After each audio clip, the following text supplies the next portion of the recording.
friends, welcome to the Tech Listen channel. So friends, today we talk about MSI Optix MAG274QRF 27-inch WQHD gaming LCD. So friend, MSI has launched the Optix MAG274QRF on a 27-inch WQHD gaming liquid crystal display with a Rapid IPS screen. Despite its WQHD resolution, it offers high-speed drawing with a refresh rate of 165Hz and response time of 1 millisecond.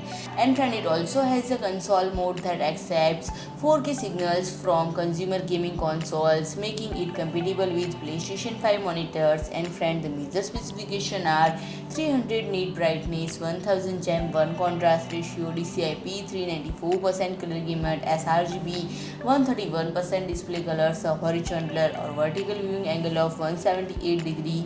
The eye care function include anti-flicker and the blue light reduction to reduce screen flickering and blue light. And friend, the display synchronization technology is G-Sync compatible. And friend, DisplayPort 1.2a into 1, HDMI 2.0b into 2, USB Type-C into 1, earphone output into 1, USB 2.0 Type A into 2, USB 2.0 Type B into 1 at the interfaces. And friend, the VESA mounter is 100 into 100 mm, and the stand has a tilt range of -5 to 20 degree, a swivel range of -75 to 75 degree, a pivot range of -90 to 90 degree, and the height range of 0 to 100 mm. And the back has an illumination function that is compatible with mystic light. So friend, if you like my video, please do like, share and comment, and don't forget to subscribe my channel and press the bell icon.